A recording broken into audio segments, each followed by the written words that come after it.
isa piling tower. Oh mga friend, ito ata yung nagba-viral sa sa TikTok kasi merong nagtotroll dito sa game. Kung nakikita niyan, yung lugar na yan, dyan may nagtotroll. Parang pagdating mo dito, biglang may troll dyan, tapos aapakan niya yung color na yan para mawala yung final block, tapos ito-troll ka mga friend. Sinadya talaga siguro to ng mga developers mga friend para maraming mainis na tao. Oh my God. And now, we are going to be playing this. Yung witness natin kung totoo nga ba talaga na may mga troll dito. Oh my God, mami, we are now here. Okay, so kung nakikita nyo, mga pala, nandito na tayo. So, ang gawin natin, umakyat na agad tayo sa pinataas natin. Alam ko yung mga ganitong tower, ito yung mga ginagamit ng iba sa pag-reading comments you know. Oh my God, oy!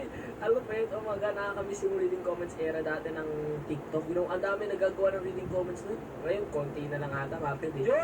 We are good at parkour, mga friend. Oh, flip! Oh, flip! Wala pink clip, ganawan! Ako na ata tatalo kay pink clip, guys! Hindi, joke lang. Dulog ako doon kay pink clip. Eto, sinasabi ko. Wow! Wow! Ang pro player na yun! Yo! Yo! Yo, ginagawa yan! Bro, paano nila ginagawa yan? Awit. So, all you have to do is cross this.